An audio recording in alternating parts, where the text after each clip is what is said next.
Bonjour et bienvenue dans cet épisode de Life. Nous allons emprunter un nouvel itinéraire cyclable appelé Via Rona. Il s'étend du lac Léman au nord jusqu'à la Méditerranée. Allons voir ce qui nous attend sur la route. Difficile de vous faire découvrir les 800 km de Via Rona, alors nous avons choisi de vous présenter deux portions du trajet. Sur les contreforts des Alpes françaises, nous quittons le bourg de Seyssel pour rejoindre Chana, village historique surnommé la Petite Venise de Savoie. Son hameau de Portou est connu pour avoir été un haut lieu de la poterie à l'époque gallo-romaine. Les plus anciennes reliques mises au jour sur le site remontent à plus de 2600 ans. Voilà, alors je vais vous montrer donc le musée gallo-romain de Chana, qui est consacré aux Petites Portou et qui est installé dans une ancienne chapelle gothique du XVe siècle. Et vous avez ici une céramique qui est représentative du travail des Petites Portou. Et donc les potiers s'étaient installés sur la commune de Chana parce qu'elle était idéalement positionnée, puisque c'était un carrefour de communication. Alors ils diffusaient leur céramique le long du Rhône et ils faisaient revenir de Méditerranée des amphores dans lesquels on a retrouvé amphores qui venaient d'Afrique du Nord, mais également d'Espagne, où on a retrouvé du vin, de l'huile et autres denrées alimentaires. En parlant de provisions, pourquoi ne pas faire une petite pause autour d'un café ?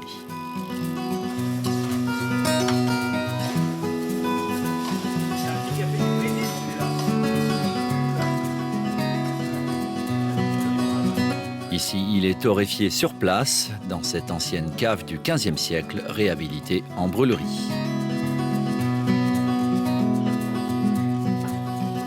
À partir de là, Via Rona serpente dans la vallée vers le sud et l'ouest. L'itinéraire fait désormais partie d'Eurovélo, un réseau d'une quinzaine de routes longue distance à travers l'Europe.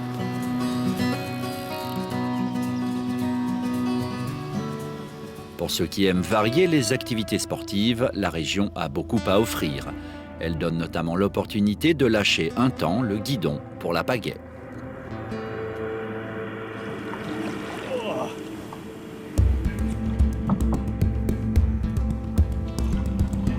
On est actuellement dans une laune étant un bras secondaire du vieux fleuve et permettent, je dirais, au milieu de s'épanouir avec toute la faune et flore, toute la richesse de cette diversité qu'on peut y trouver, quoi.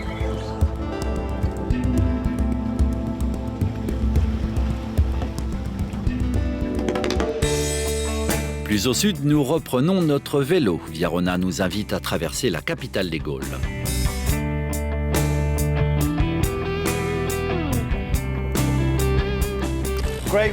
Qui dit grand fleuve dit grande ville. Ici, Via Rona et le Rhône traversent le cœur de Lyon avant de rejoindre la Saône, puis de filer vers le sud en direction de la Provence. Et c'est là que nous nous rendons à présent.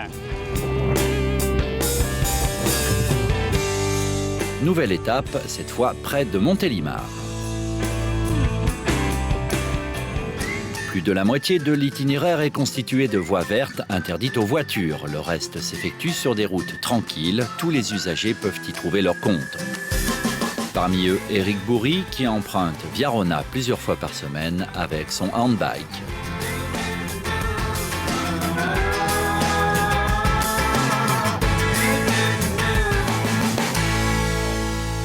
Via Rona, c'est la sécurité. La sécurité, ça me permet de faire du handbike seul ou avec des amis. Mais c'est la sécurité, c'est la tranquillité. Voilà. Ouais.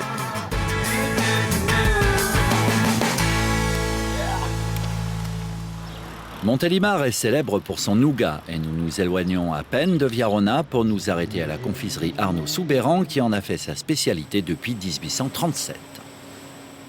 Cette entreprise familiale perpétue la tradition du nougat cuit au bain-marie et sélectionne en priorité des miels et des amandes issus des filières locales pour élaborer ces produits qu'elle commercialise dans le monde entier.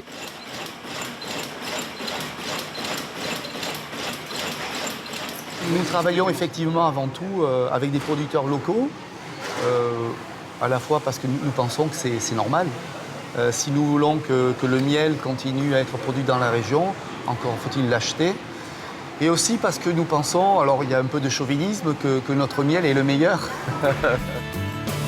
Le projet Viarona a pour objectif d'encourager le tourisme local. Les cyclistes ont tendance à passer plus de temps et à dépenser plus le long de leur parcours dans la région. On sait qu'un touriste qui est sur Viarona, il consomme beaucoup plus qu'un touriste qui est en voiture. Un touriste en voiture, c'est 45 € de dépenses quotidiennes en moyenne. Un touriste à vélo sur Viarona, c'est 70 € de dépenses quotidiennes. Donc ça apporte du développement économique. Ça fait la promotion de notre région qui est extraordinaire et notamment de la vallée du Rhône.